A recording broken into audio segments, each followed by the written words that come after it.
Okay. Let me start this. Testing 1, 2, 3. Testing 1, 2, 3. Okay. Are we ready?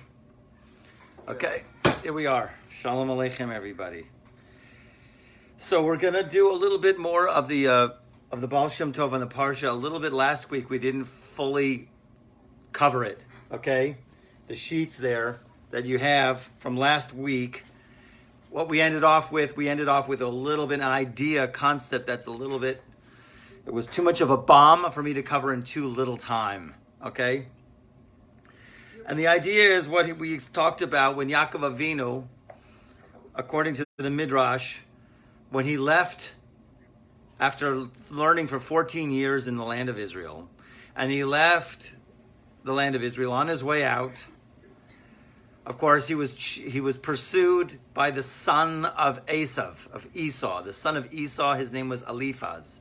Do you know who Eliphaz was married to? I just never told you this one. Eliphaz was married to a woman by the name of Timnah. Now, who was Timnah?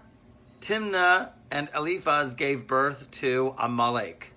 The very beginning of Amalek, as we know, are the arch enemies of the Jewish people. That is where he started from. So Timnah, the Midrash says something very interesting. Timnah approached Abraham. I guess she was a really young girl. And she was willing to mop the floors. Even she came from like some kind of nobility. And she just wanted to be in with the family, right? And Avram saw something in her and says, no, I cannot. And she went to Yitzchak, and Yitzchak also refused, and Yaakov also refused. They refused everybody, okay? She was refused. So you can kind of understand, and maybe there is a criticism against the forefathers for refusing Timnah. Because when you refused Timnah, she went and married Eliphaz, the son of Esau, and gave birth to Amalek, who don't think that we're finished with Amalek yet, because he's, in all places, only wanting to destroy the Jewish people and to get God out of the world, okay? But the big thing about Amalek is the numerical value of Amalek is the same numerical value of Safek. Safek, which means doubt. Safek, in our day and age, when we want to eradicate Amalek, we want to eradicate doubt from our consciousness, okay? To move forward in a way with clarity and conviction that there is no doubt in terms of what we are doing. That was just a little side tip. But as we know from last week, what happened was Eliphaz was told by his father, Esav, go and chase Yaakov and kill him. So what happened was he chased Yaakov, caught up with Yaakov, and he says, I got a big problem. My father says I got to kill you, and my grandfather told me not to kill. What do I do? So basically, Yaakov Avinu told him, if you take all my money, so a poor person is considered as if they're dead, and that will be considered as if you killed me. So Eliphaz did it. He took all of the money. So here's Yaakov Avinu. He has absolutely no money.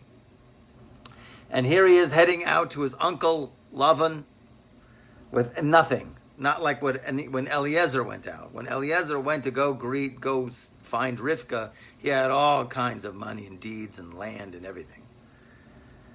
But Yaakov Avinu said this, and as what we learned in last week's Parsha. He says, I will lift my eyes up to the mountains, from where will my help come? So he says here, the Midrash, what? Have I lost hope in my Creator? God forbid. I certainly have not lost hope in him. Rather, Ezri me'im Hashem, my help comes from God, who made heaven and earth. So, the interesting thing is, what does this teach? What do we learn from this? The dynamic principle that the Baal Shem Tov learns from this is that when the heavenly court wants to mete out judgment to a person, they first take away his trust in God. Okay? So it is therefore wise to beseech God to strengthen out trust in him all the time. The bottom line, okay? Trust. Now, how do you develop that trust in God? And the trust in God isn't just okay, maybe. isn't, okay, hopeful. It isn't, I lost all my other avenues of salvation. No. It's the first choice is to rely on, just like you are sitting on that chair, and that chair is giving you that support. You have to live with the idea in your mind that God is constantly supporting you.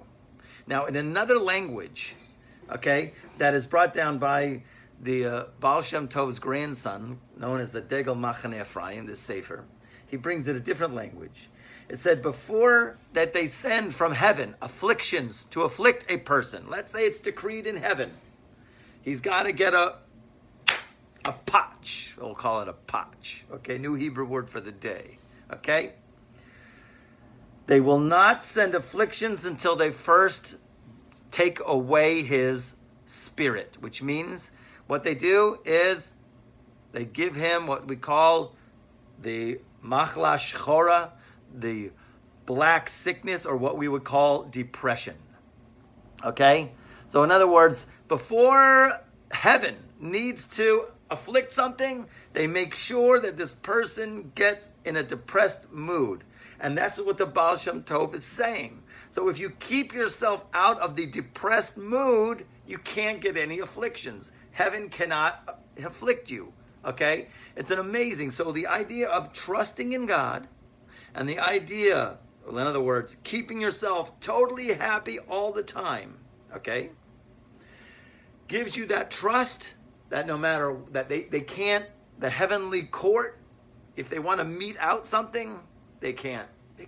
They have to figure out another way to do it, okay? So you have to come up with this thought, and you have to understand this thought in terms of our relationship to our Creator, okay? Because this is what Yaakov Avinu said. Is it possible? Now, the interesting thing is what I teach is if you look at the Hebrew of this Midrash, it's not like how they translate it. I have to be honest with you. The Hebrew says, Ma'ana movid svari min bari, which literally translates, can I lose thought from my Creator? My thought. Can I lose my thought from my Creator? Okay? Chas v'shalom, God forbid. Leis ana movid savri. I am not going to lose savar, savri. Maybe you've heard the words before. If you're at a kiddush and the person is holding up the kiddush cup and they go savri, maybe you've heard it. Okay, savri comes from the root of svara, which means thinking. Okay, like I have you in mind. If a person is making kiddush and he wants to let you know that I have you in mind, he's going to say savri. Okay, savri, which means I'm thinking of you. Okay, I'm thinking. So he says, I'm going to lose my thinking from my Creator. This is a fascinating idea, though they don't really touch upon this so much. But of course, it goes right in a line with every single of the ideas that I tell over in my book, that all of our thoughts create angels. All of our thoughts create an energy that only knows how to bring out the fruition of whatever it is the nature of that thought. So the thought here is thoughts of the Creator. Thoughts of, is it possible that I am not connected to the infinite source? That is what Yaakov Avinu, how he realigned himself. When he could have gotten depressed, he didn't get depressed. When he could have lost trust, no. It's in the mind. Everything is in the mind. If you solve it in your mind, if you nick it in your mind, you will have the trust and you will have the right thoughts. And the thoughts are, of course, is it possible that my help will not come from my infinite Creator? Is it possible that God, who's completely infinite, will abandon you?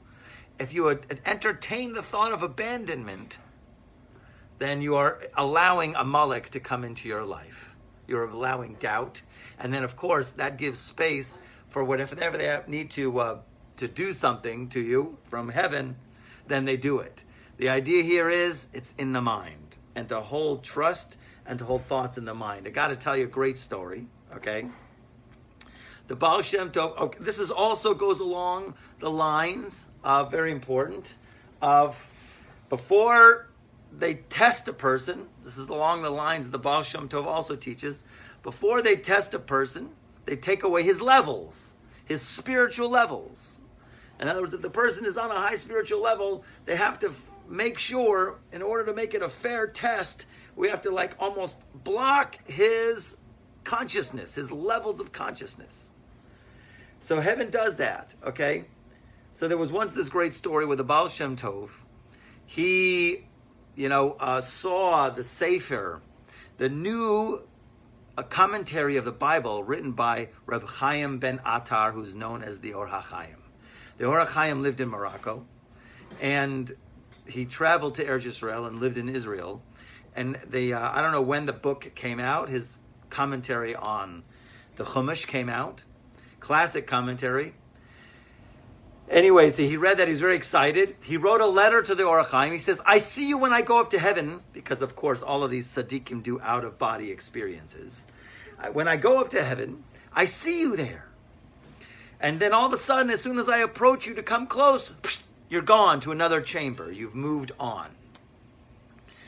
And he writes to the Or HaChaim. He says, I want to come meet you. So the Or HaChaim, who's in Israel, wrote back a letter. He says, when you see me in heaven, in those cosmic realms, do you see my whole body? Or is some part missing? And so the Baal Shem Tov writes back, he says, I see every single part of you except your feet. I don't see your feet. I want to come. I need to come see you. And so the Reb Chaim ben Attar, the Or HaChaim, writes back, if you didn't see all of me, you're missing the feet, do not come. The letter never made it to the Baal Shem Tov. So the Baal Shem Tov says, I'm on my way. He brings his daughter, servant, they get on a boat, a long voyage. They stop off in Istanbul, they get stuck for Pesach in Istanbul. Whole thing happens there. By the way, they do say that if the Baal Shem Tov, he never made it to Israel, if he would have made it to Israel and met with Or HaChaim, Mashiach would have come. So, in any case, he's on the boat again, trying to get to Israel, and there's a huge storm, and it gets tossed, and they find themselves on an island. And what happened was, when the boat was being repaired, it was going to be a few days, and they decided to wander. So they wandered in, and they found this place. And what happened was they got attacked by a bunch of robbers who tied them around a tree and were going to kill them, all three of them. So here they were, about to get killed. And what happened is all of a sudden, they can't think. Here's the Baal Shem Tov tied up. Here's Superman. And the student and the daughter are going, do something. Say one of your names. Get us out of this. Right? And the Baal Shem Tov couldn't. Okay, just 1 second. I'm in a class here. And so what happened was, do something, So, because they're all tied up. This is the point. He's Superman, break the ropes, call an angel. He didn't remember a thing. He doesn't know anything. His mind was completely blank. And he says to his student who's with him, he says, do you remember anything? Do you know anything? Is anything going through your mind? Because I don't know any names to say. All my Torah is gone. He says, Rebbe, I only know Aleph, Beit. He says, say it over to me. Aleph, Beit, Gimel, Daled. And then the Baal Shem Tov also, Aleph, Beit. That's the only thing that they can do. So the Aleph, Beit, Gimel, Daled, they go through the whole alphabet, and all of a sudden, a policeman comes, breaks up the robbers, and chases them away. Of course, as we know, as the story goes, that policeman who came is really the Eliyahu Hanavi, okay? So the idea here, Elijah the prophet. So the idea here is that when a person needs to get tested, or they're in a situation, God takes away their expanded levels of consciousness. Now here is the caveat. Here's the place where to get out of it. There's one place where they can't take it away. There's one area. If a person was, the Hebrew is called Moser Nefesh, if he engaged in sacrifice, self-sacrifice, he went beyond the letter of the law, if he extended himself in whatever area of whatever mitzvah, they can't take that away from him. He gets it, and it's part of his essence, and they cannot take that level of consciousness away. The biggest example of that is Avram Avinu. Avram Avinu, as we know, Abraham, our forefather, went through 10 tests.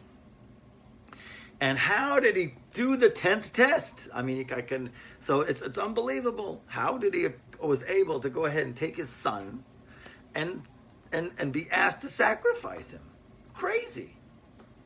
So the idea here is because Abraham sacrificed himself, he was willing to get thrown in the fire. Because of that, then he ended up owning all of his levels of consciousness, and therefore that gave him the power and strength to overcome all of the tests and to pass all of the tests. The idea here is to look at it yourself, to look at life, and when there's an opportunity to come, and a lot of times there are, and a person can actually go extend himself beyond the letter of the law, what we call self-sacrifice, what we call moser nefesh. A guy wants to learn Torah, he stays up at night, he doesn't sleep much, he doesn't eat much because he's sacrificing for Torah. A person goes out of their way to do kindness for someone. It costs them money, it costs them time, and then things go wrong and they're not able to do the chesed unless they do this and this, and it gets more obstacles, but they overcome all the obstacles to extend themselves to do kindness for someone. That's called mesirat nefesh, handing over your soul to do a kindness, self-sacrifice. When a person does that, so the energy of that goes into the person himself and can never be taken away. Okay, so the take home of this right now is that, 1, you got to always stay happy. 2, you always got to pray for more trust in God. God, give me more trust in you. God, please give me more trust in you. Okay? And the third thing, of course, is where can I find an opportunity where I can extend myself beyond the call? Because when we do that, we give something to our souls, an addition that can never be taken away, and we end up owning it. Okay? So therefore, always know, if you reach a level, never lose hope. Always trust in God. Okay, now we're going to go on with the next Torah. Okay? It's all in the thoughts.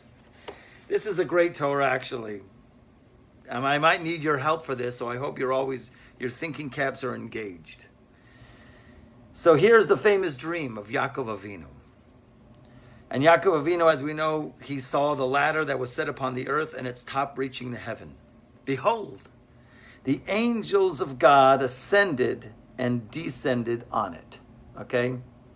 There is so much written about this, and pictures and drawings and artwork and who knows what, in terms of what are these angels going up and coming down. By the way, interesting question you always have to think about. Usually, when you're looking at a ladder that's extending to heaven, the angels should be coming down first and then going up, right? Angels come from heaven. What is this? They're ascending and then descending, huh? Okay? Just a thought here, okay? But look at this, and maybe this might be the answer. What the Baal Shem Tov actually brings, the sources from the Megale Amukot, some other Kabbalistic sefer, that he brings the Hebrew word for ladder, and here's where we, of course, as all Hasidic masters, the immediate left turn over a cliff. The Hebrew word for ladder, sulam, has the same numerical value as the word for money, mammon. Mem, vav, nun, mammon, in Hebrew, okay? Which basically, if you add up the letters, which means money, okay? 136. That is the numerical value of ladder. That is the same numerical value of the Hebrew word for money. Now, of all the things, a total left turn right over a cliff. Where is he going with this? What is going on? Here's Jacob in this prophetic dream that is written about in poem and song sung for generations, talking about money. What? Okay. So what do you say? Okay. So thank God the Holy Master has an explanation. I didn't see in the source, why the source who brought down the numerical value of ladder equal money. But here he has his idea. So he says, this ladder, money, is set upon the earth, as it is a very material thing, as we know. Yet its top reaches the heaven. Why? For it can bring a person eternal reward. How's that? Okay? And here he goes. Step 2. The angels of God ascended and descended on it. Who are the angels of God? So he says this refers to human beings. What a shocker. So if you look at the note here, human beings can also be called angels. Could you believe that? Which means messenger in Hebrew. Because their role too is to carry out the will of God in this world. We're all messengers of God. Some are better than others, some are more attuned than others. But bottom line, even though you're not even consciously aware of it, you are doing God's will. Okay? So therefore, in a certain sense, we are messengers of God and we are angels. And so when it speaks about, going back here in the text, the angels of God who are going up the ladder and coming down refers to man, human beings. Why?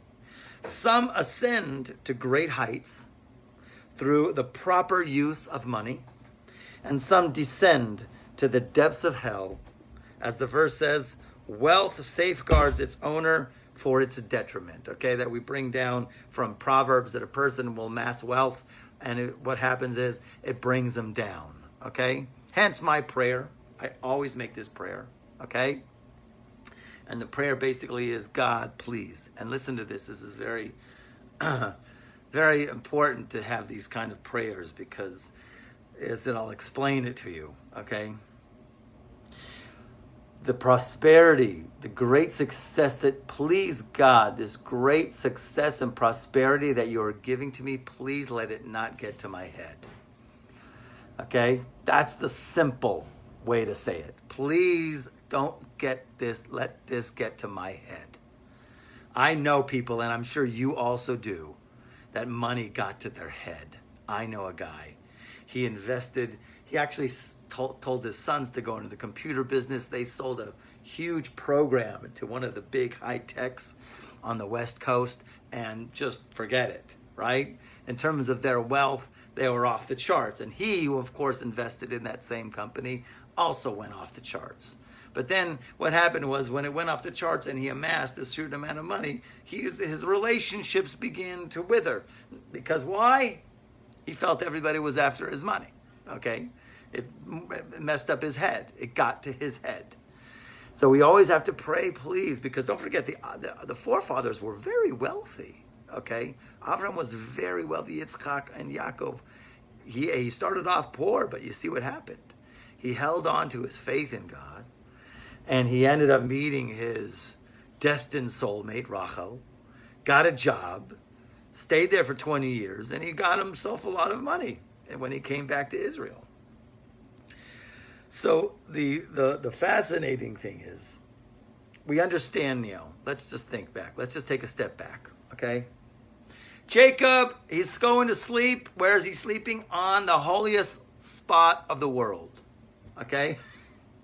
You figure, okay, I'm going to have a dream, and the dream is about angels. And now there's many other interpretations about what these angels are, okay? Some, just to give you just a little background, what those angels are, according to some other commentaries.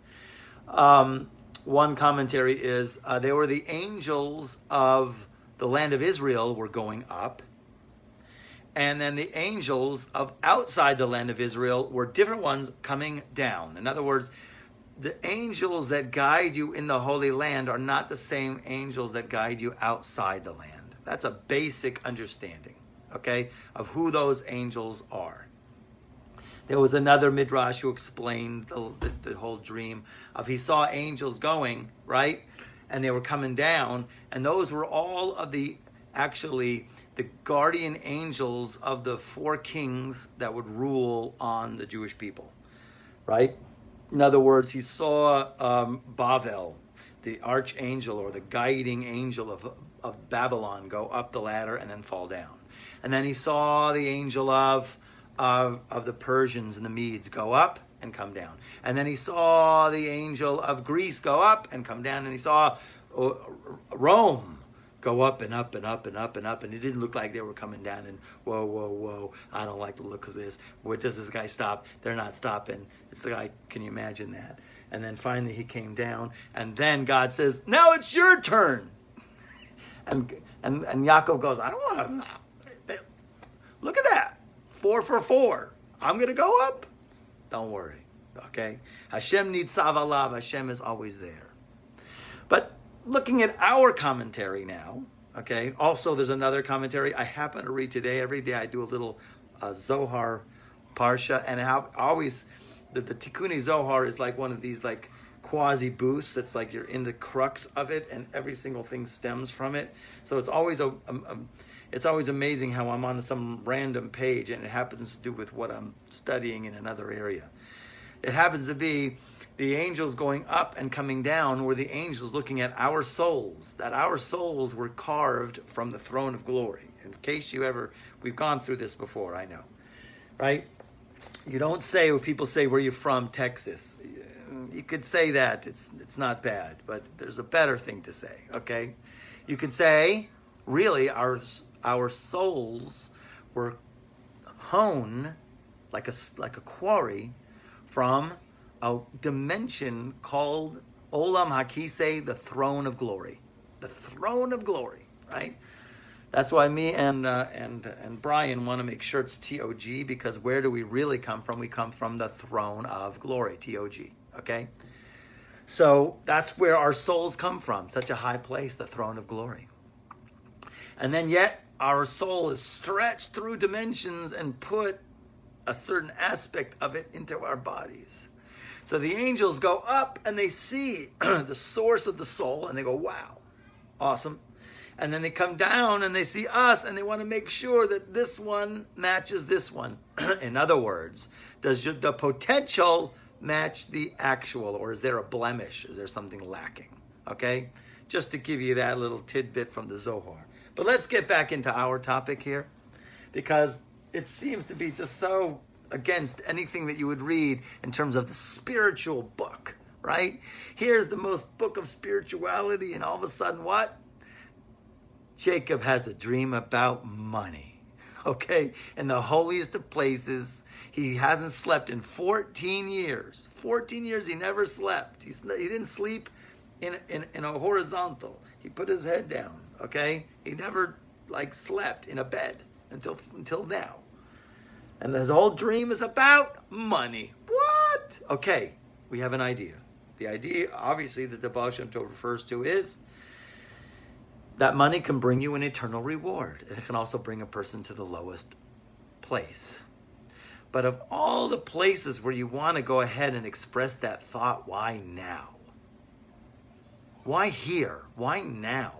You could bring that anywhere. Such an idea that money could bring you to the highest heights of heaven, or it could bring you to the lowest depths of hell. Why now? Okay? Anybody got any answers? I'm open. The mic is, you can open your mic and talk now. Okay? I'll put the tape on pause. Okay? Anybody got any thoughts? Money? Okay. I have kind of a thought, but go for I don't it. know if it's really what you're asking, but it's dealing with currency. It's energy. Like everything is energy. It has to do with your intentions or your kavanah as to whether it's going to have you to ascend or descend. Basically. Okay. So you were saying, yeah, and it is energy, right? It is definitely energy. Look at the next piece that I sent to you guys. Okay.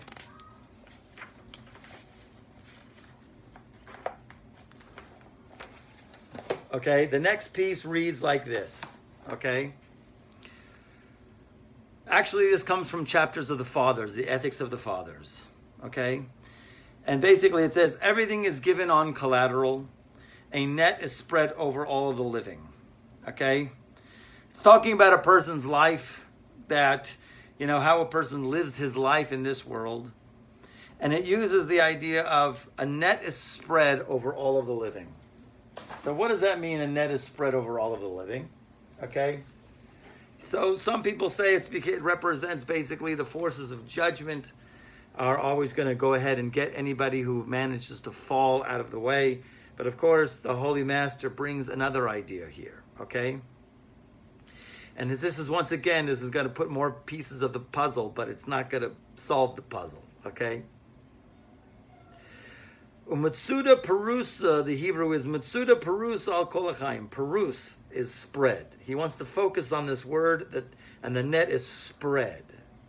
So he says the word Perusa, which means spread, it comes from the same language of paras. Paras, which means prize, reward. Because there's another passage in Chapters of the Father that says that a person should always serve God on the condition not to receive a reward. Okay? He should not serve God on the condition to get a reward, but he should serve God on the condition not to get a reward. In other words, when a person serves God, he has to do it out of love, not out of getting something out of it. Okay? So it says, Almanas the Kabbalah process. A person should not serve God on the condition to receive a paras reward. So here he connects the idea of net to reward. Okay? And then he goes to step 3. Okay? Uperush paras. What is the language of paras? Net. Spread. Comes from the same word for parnasa. What is parnasa? Parnasa means livelihood. So here, he connects 3 concepts, okay?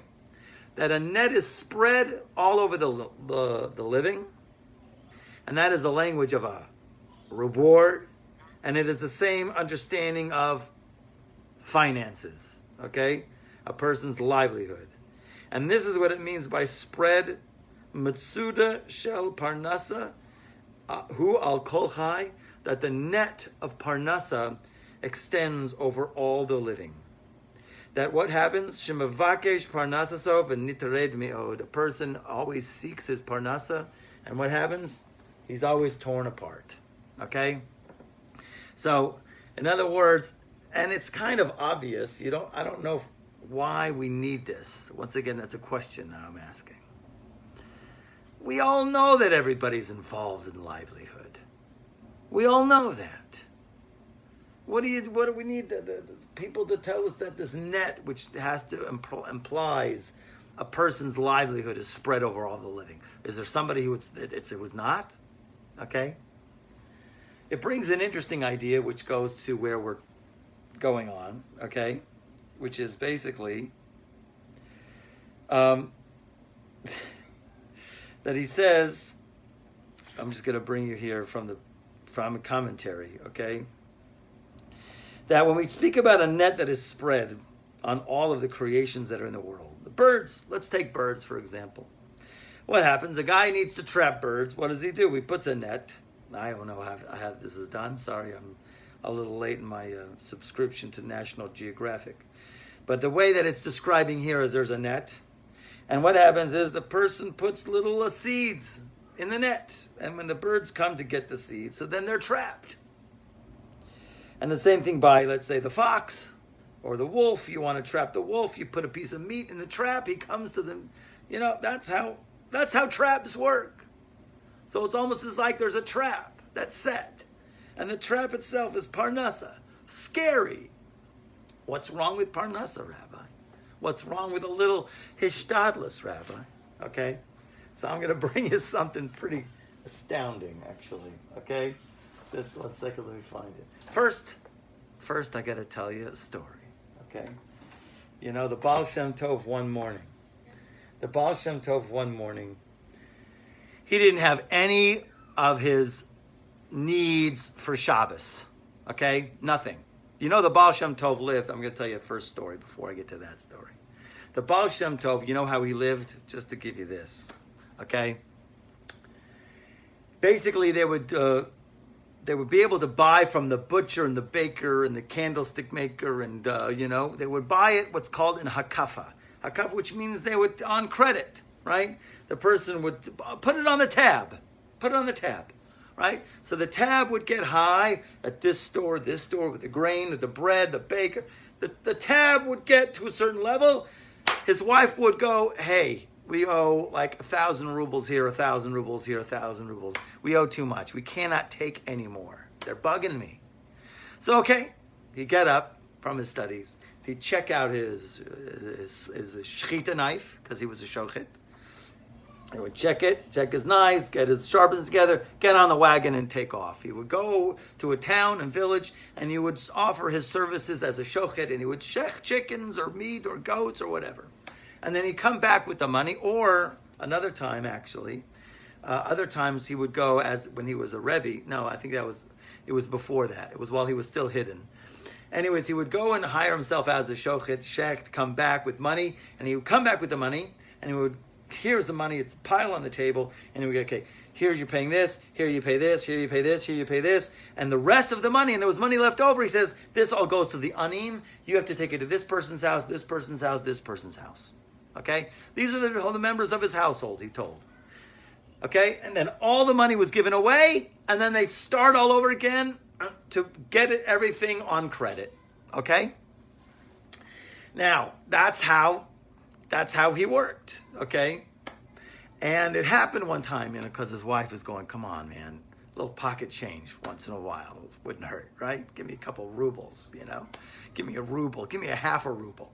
One time he comes back after one of these excursions. He puts the money on the table. He says, okay, this goes here. We're going to pay off all the places we owe to, and this goes to the poor people in the town. And his wife, she pocketed a 20, okay? She's like, come on, tomorrow I'll go buy take the kids for ice cream, And what happened was, okay, she pocketed a 20. And what happens was, all of a sudden, they all go to sleep. It's night. All of a sudden, he busts in the house in the middle of the night.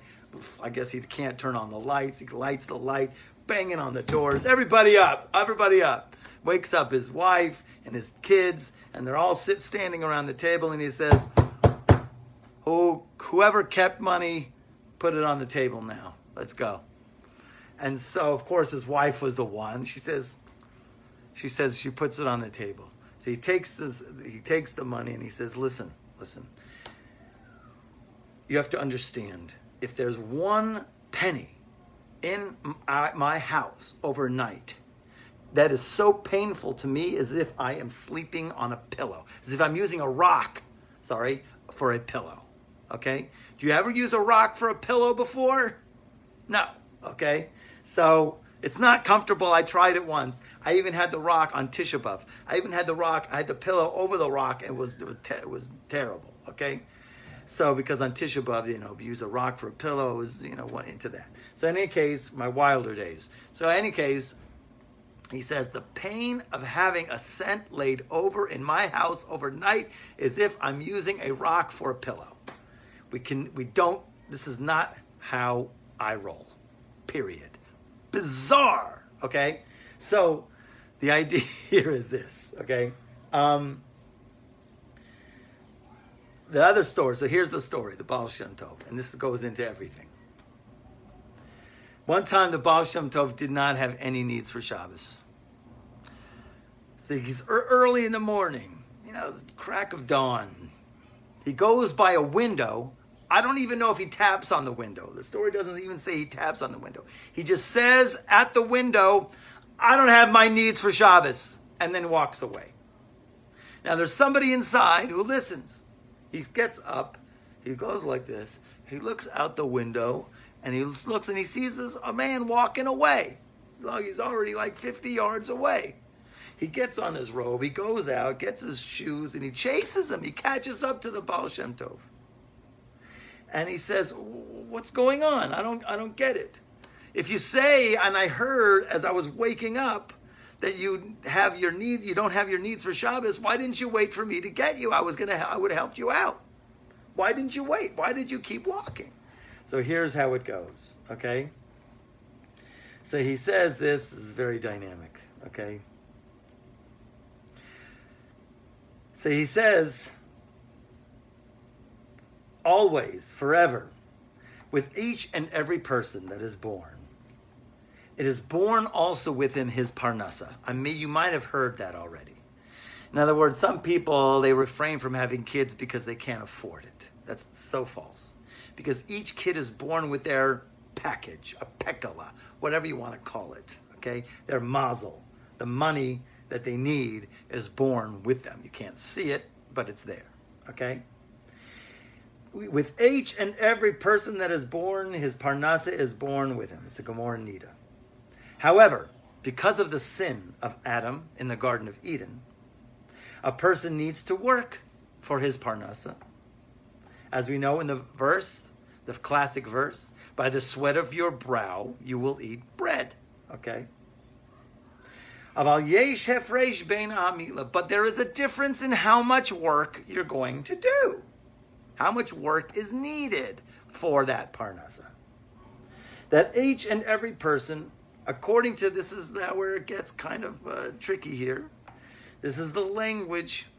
According to the arrangement of his kilkul, in other words, to the level of destruction, that's why the person needs to work to make his parnasa.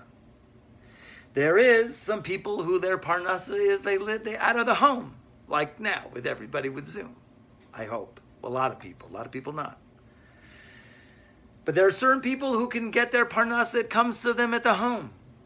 And there's some people who need to go to a very distant place like Seattle, Washington, or something like that to get their bread. V'ani, and the Baal Shem Tov was talking about himself. But for me, since, this is the key words here, since I completed in my mind that I only need a very, very little bit of effort. I do not need a lot of effort. I only need a little one. I only need to do something, some action, okay, in the world.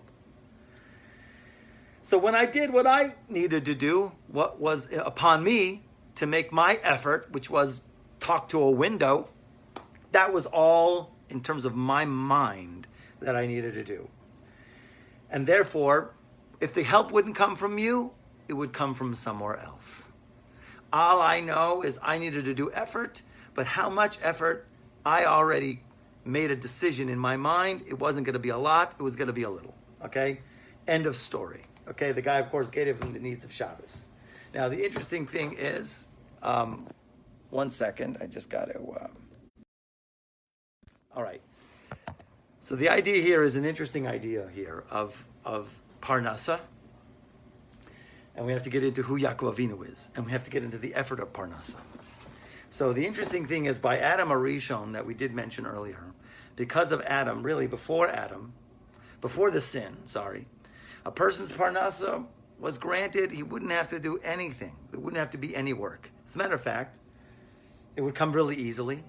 It happened to be because of the sin of Adam in the Garden of Eden, it became incumbent upon a person that they had to make effort. The question is how much effort? And the question is it up to our belief of how much effort we have to do? Or is it according to if we believe a little or believe that we have to do a lot? So here Rav Nassan writes something really amazing, okay? That if Adam would not have sinned, so then a person's parnasa would be readily available to him through tefillah, prayer.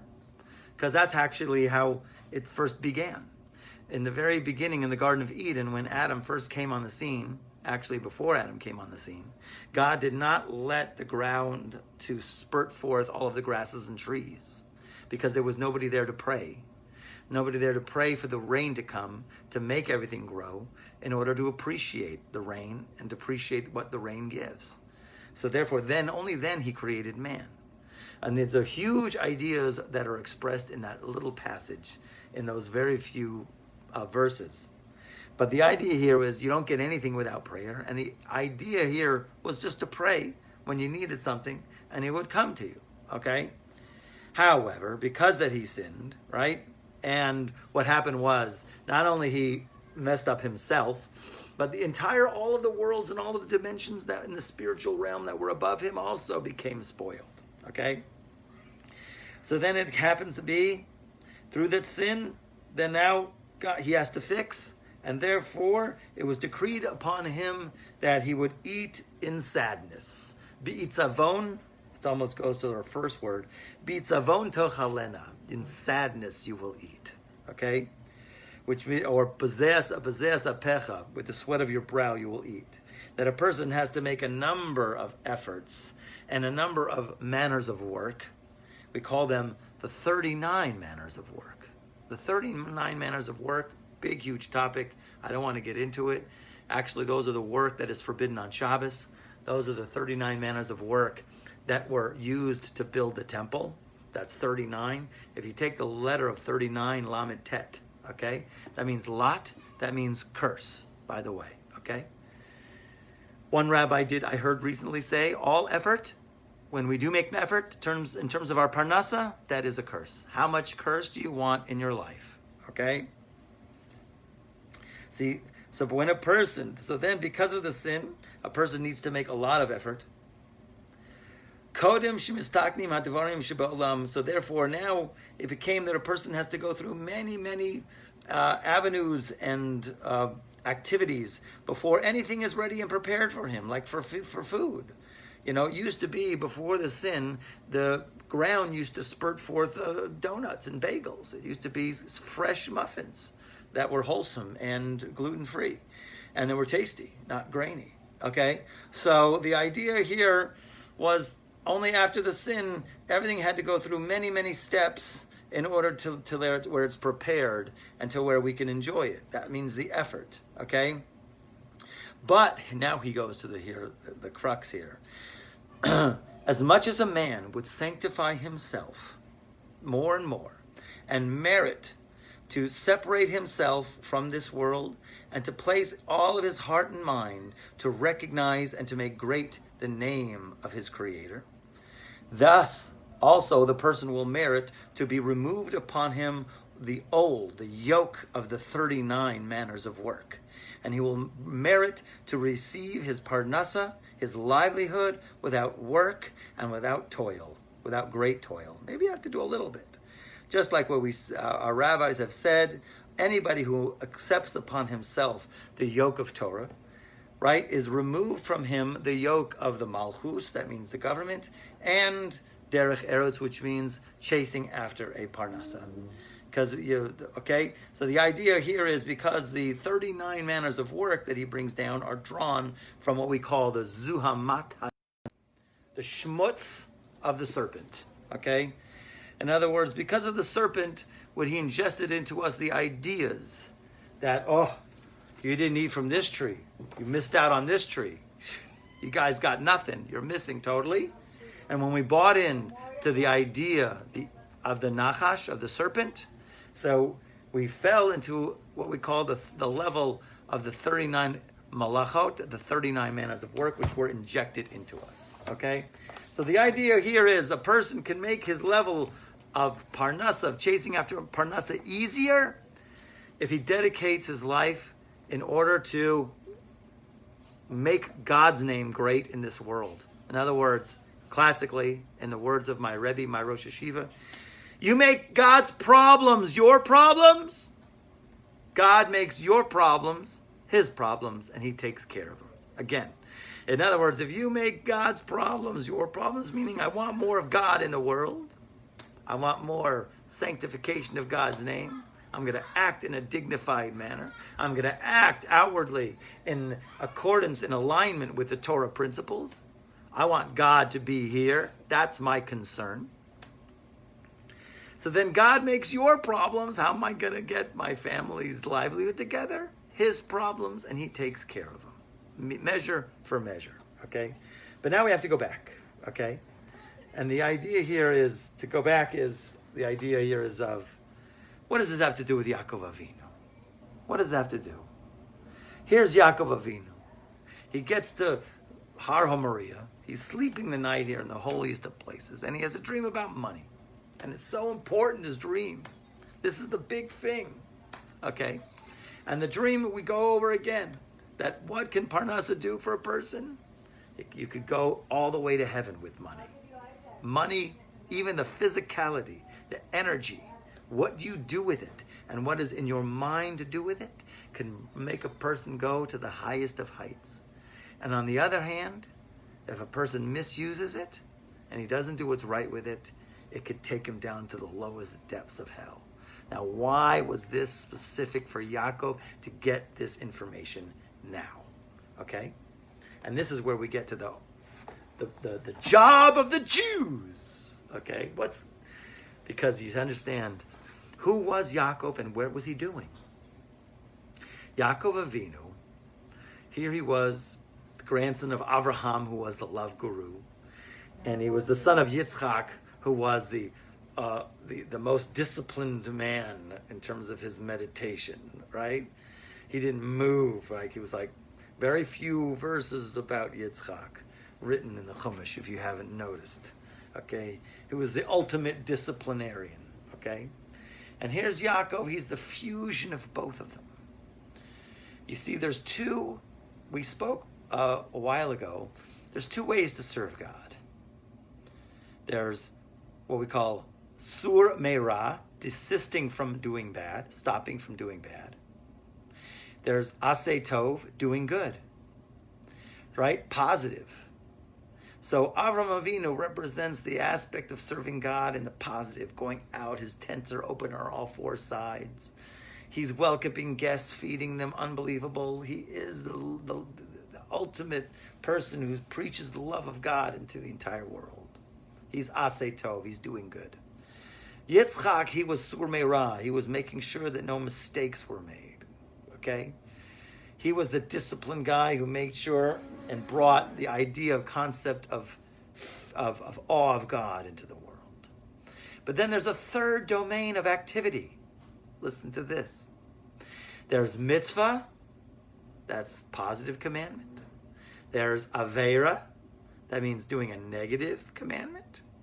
And then there's what's called an area in between. That is called, in Hebrew, reshus. Reshus, which means permission. Okay? So, permission means what? Permission means there's a lot of activities that we might be involved in throughout our day that are not necessarily a mitzvah and not necessarily an aveira, a sin, right? Drinking coffee in the morning, okay? Or whatever it is, whatever you want to call it, your activity, whatever your activity might be, meeting somebody, so you got to go shopping, you got to go to the post office. Those are all called the domain of reshus, what we will call permission.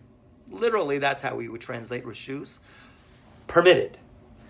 You have a positive activity, refraining from a negative activity, and then you have this huge area in between.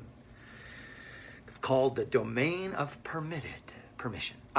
Here's where Yaakov Avinu moves forward. Here's what makes Yaakov Avinu the most special of all of the Avos. Why he merited to have 12 tribes, and not Abraham and not Yitzchak. Because why? Here he is, Yaakov Avinu. And if you'll notice, if you read last week's Parsha, the entire Parsha is what? Yaakov Avinu going out into the world and raising a family and getting a job. He's totally in the world. He's not the holy guy in the tent anymore, okay? Just meditating in the tent, okay? We don't hold by that. That's not our idea of spirituality, okay? I would like to see the Dalai Lama, how he handles 6 kids in the house when it's witching hour and you got to feed them all and get them all showered into bed. I'd like to see how calm he is then, okay? Okay? So, he's like, okay, I could see it. Let him try. Make dinner, okay? So, the idea here is Yaakov Avinu. Here he is, the entire Parsha, he is going out into the world. He is now going to take all of his learning and go into the realm of reshus, the domain of permission, and he's going to elevate it. Every single thing he did in the Parsha, in terms of raising a family and working, he was elevating it to the highest heights of spirituality. This is the Jew. I told once before there was a huge summit of all the spiritual leaders, maybe even the Dalai Lama, maybe, I don't know. Anyways, all the spiritual leaders were gathered in this place in Toronto, huge summit. The heavy big masters were there, and they were talking about how they're going to fix the world, and they were going to meditate out of body, and then we're going to fix something in heaven. And one guy suggested, and Rabbi Carlbach was there, Shlomo Carlbach was there, and one guy suggested, no, let's take the physicality and elevate it and make it spiritual, and instantly jumped on him with the top leader and says, no, that's the job of the Jews. And they knew it. We are the people who take the physicality and we elevate it. And we do it using our mind. Okay? In other words, when you go to the post office, you can now apply. You can turn going to the post office into a mitzvah. You can turn getting a parnasa, your livelihood, into the greatest mitzvah, the highest spiritual heights. Okay? That's why Yaakov Avinu had this dream of the ladder. Because here he was about to go into the world, start a family, raise a business, and he understood that every single one of the little things that he did in his life was for complete elevation. As a matter of fact, the deepest things in the Kabbalah come with those that whole parsha dealing with the sheep, with the sticks, and he made the sticks streaked, spotted, and speckled, that when the sheep were mating, they would see the sticks, and they would have kids like him. The most Kabbalistic text in the Arizal, the deepest parts of the Eitz Chaim, the tree of life, is written in those parshas, because Yaakov Avinu was the elevator, which is our job as well. So why did he have the dream of money? Because we have to understand very deeply that the energy can take us to the highest places, because some people might think, no, money, it's tuma, it's disgusting, it's low. It's not true. It's not true. The relationship of how we deal with parnasa, we have to, of course, prepare ourselves for. You can't do too much effort because that'll backfire, okay? Maybe too little effort with trust in God. If you have trust, it'll happen. Is it possible that God will withhold from you every single thing that you need? Just go with that thought. That's the take-home thought of the day, okay? I got to end now because I got somebody calling me from Seattle about koshering something, okay? And anybody have any questions? Yes. One question.